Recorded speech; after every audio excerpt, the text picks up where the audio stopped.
හිතෝපදේශ 28 කිසිවෙක ලුහු බැඳනාවත් දුෂ්ටයා පලා යයි. එහෙත් ධර්මිෂ්ඨයා සිංහෙකු මෙන් වැජඹෙයි.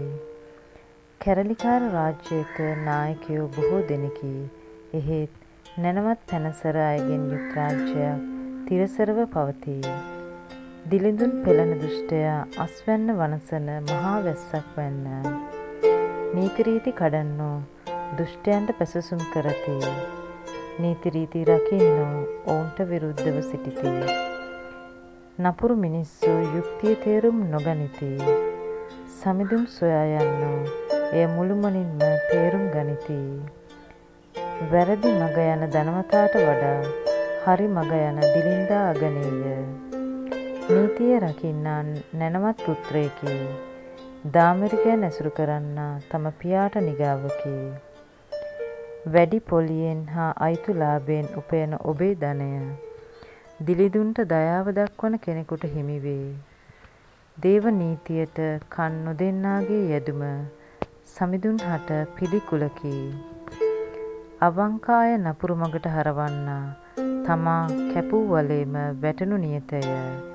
එහෙත් සත්පුරුෂයා ආසිරි ලබනු ඇත. ධනවතා තමන් නැණවතකයි සිතයි. එහෙත් ඔහුගේ නියම තත්වය දත් දිලිඳා එය වටහා ගනී. දමිටු අය බලය ලබන කල සියල්ලෝම උත්සව පවත්වති. දුෂ්ට අය උසස් වන කල ඔවුහු බියෙන් සැඟවෙති. තම වරද සඟවන්නා සෞභාග්‍ය නොදනී. වරද පිළිගෙන එය දුරලන අයට දයාව ලැබෙයි. දේවගර්භය ඇත්නම් ඔබට වාසනාව ඇත. මුරණ්ඩුකම ඇත්නම් ඔබට විපත ඇත. දුබල සෙනගක් ආණ්ඩු කරන දුෂ්ටයා ගොරවන සිංහයෙකි. ගොදුරු සොයා යන වලසෙකි. නැනහීන අධිපතියා දරුණු පාලකයෙකු වෙයි. අයිතුලාභයට ද්වේෂ කරන්නා දීර්ඝායු වළඳයි. මිනී මැරීමේ වරදින් පෙළෙන්නා යුහු යුහුව වලපල්ලට යයි. කිසිවෙකු එය නොවලක්වත්වා අවංක ලෙස ජීවත් වෙන්නා ගැලවෙයි. වංක ලෙස ජීවත් වෙන්නා විපතට වැටෙයි. වැරවීරියෙන් වගා කරන්නාට බත බුලත බහුලය. නිෂ්ඵල ව්‍යාපාරවල යෙදෙන්නාගේ දිලිඳු බව ඉමහත්ය. විශ්වාස කටයුතු මිනිසාට ආසිරි විපුලය. ධනය ඉපයීමට ඉක්මන් වන්නා දඬුවම් ලබනු නියතය. තරාතිරම් බැලීම හරි නැත. බත් කටක් තකා අපරාධයක් කරන්නෝ වෙති. වස්තු ලෝභියා වස්තුව සොය සොයා වේගයෙන් දුවයි.